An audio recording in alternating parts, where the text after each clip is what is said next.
Independence Day speech. Our national flag can have three colors as the symbol of freedom for every Indian.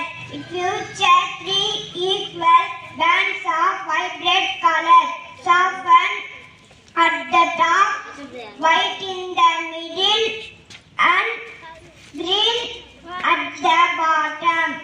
The softened color stands for courage, signifying and the pride in selflessness of our freedom fighters.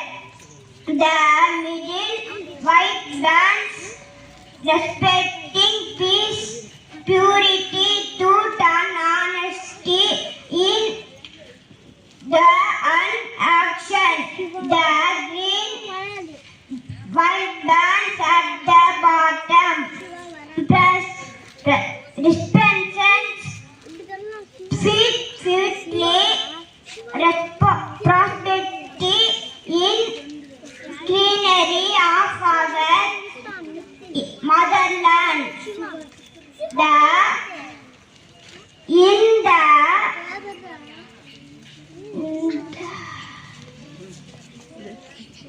In the center of the band,